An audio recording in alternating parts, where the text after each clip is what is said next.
നമസ്കാരം, മലയാളി വാർത്തയിലേക്ക് സ്വാഗതം. ടി.പി. ചന്ദ്രശേഖരനെ കുലംകുത്തിയെന്ന 51 വെട്ടിക്കൊന്ന ശേഷവും വിളിച്ചവർ കേരളത്തിലുണ്ട്. ടി.പിയുടെ വേദനയിൽ കരഞ്ഞു തളർന്ന കെ രമയെ ആശ്വസിപ്പിക്കാൻ VS അച്യുതാനന്ദൻ നേരിട്ടെത്തിയതിലും ഉണ്ടായിരുന്നു ആ ഗൂഢാലോചനയുടെ ആഴം. എന്തായാലും VS ഒരുപക്ഷെ ഈ ഒരു വാർത്ത കേൾക്കുകയാണെങ്കിൽ, ഈ പ്രതികളുടെ ഈ ഹർജി തള്ളിയ ഹൈക്കോടതിയുടെ വിധി VS അറിയുകയാണെങ്കിൽ അദ്ദേഹം ഒരുപക്ഷെ സന്തുഷ്ടനായിരിക്കുമെന്ന് കെ രമ പറയുകയാണ്. അതാണ് ഹൈക്കോടതിയുടെ വിധിയിലും നിറയുന്നത്.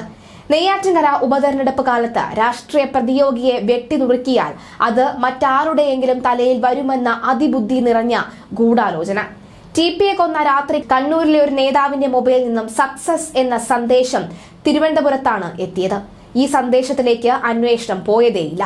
അതിന് പിന്നിൽ പല രാഷ്ട്രീയ അട്ടിമറികളും കേട്ടു. CBI അന്വേഷണം വേണമെന്ന രമയുടെ ആവശ്യം ഇതുവരെ ആരും അംഗീകരിക്കപ്പെട്ടിട്ടുമില്ല. ടി.പി. ചന്ദ്രശേഖരന്റെ വധക്കേസിലെ കുറ്റപത്രത്തിന്റെ അവസാന വാചകത്തിൽ തന്നെ ഇനിയും ഗൂഢാലോചന പ്രതികൾ ഉണ്ടെന്നും അത് അന്വേഷിക്കുമെന്നും വിശദീകരിച്ചിരുന്നു. ചന്ദ്രശേഖരനെ 56 വെട്ടിന് കൊന്ന എല്ലാവരും ഗുണ്ടകളായിരുന്നു. അവർക്ക് ടി.പിയെ അറിയുക പോലുമില്ല. അവരുമായി ഒരു പ്രശ്നവും ഓഞ്ചിയത്തെ സഖാവിന് ഉണ്ടായിരുന്നതേയില്ല.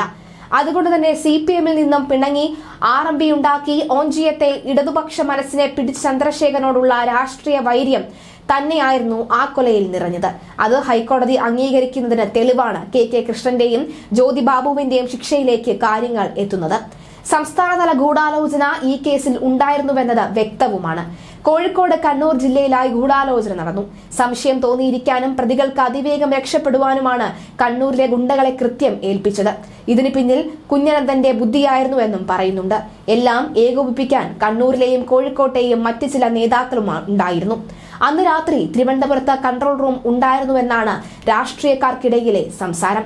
ഈ കൺട്രോൾ റൂമിലെ പ്രധാനിയെ തേടിയെത്തിയാണ് അന്ന് രാത്രി സക്സസ് എന്ന മെസ്സേജ് മൊബൈലിൽ എത്തിയത് എന്നാണ് കഥ. ഓപ്പറേഷൻ സക്സസ് ആയതിന് തെളിവാണ് ഈ സന്ദേശമെന്ന വിലയിരുത്തലാണ് ഈ ആരോപണം ഉണ്ടായത്. എന്നാൽ ഈ ഗൂഢാലോചനയിലേക്ക് അന്വേഷണം എത്തിയതേയില്ല. ഇനി ഉണ്ടാകുമോ എന്നതും നിർണായകമാണ്. കോടതി ഇടപെടൽ ഇതിനും അനിവാര്യമാണ്. ഏതായാലും ഹൈക്കോടതി ഡിവിഷൻ ബെഞ്ചിന്റെ നടപടികളിൽ പൊതുനീതി നടപ്പാക്കുമെന്ന് സൂചനകളുമുണ്ട്.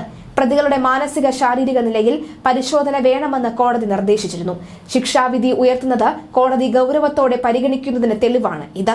12 പ്രതികൾ ശിക്ഷാവിധിക്കെതിരെ നടത്തിയ അപ്പീലും പരമാവധി ശിക്ഷ നൽകണമെന്ന പ്രോസിക്യൂഷന്റെ അപ്പീലും CPM നേതാവ് P. മോഹൻ അടക്കമുള്ളവരെ കേസിൽ വെറുതെ വിട്ടതിനെതിരെ ചന്ദ്രശേഖരന്റെ ഭാര്യ കെ രമ MLA നൽകിയ അപ്പീലിലുമാണ് ഡിവിഷൻ ബെഞ്ച് ഇന്ന് പരിഗണിച്ചത്. നേരത്തെ വിചാരണ കോടതി 12 പേരെയാണ് ജീവപര്യന്തം കഠിന തടവിന് ശിക്ഷിച്ചത്.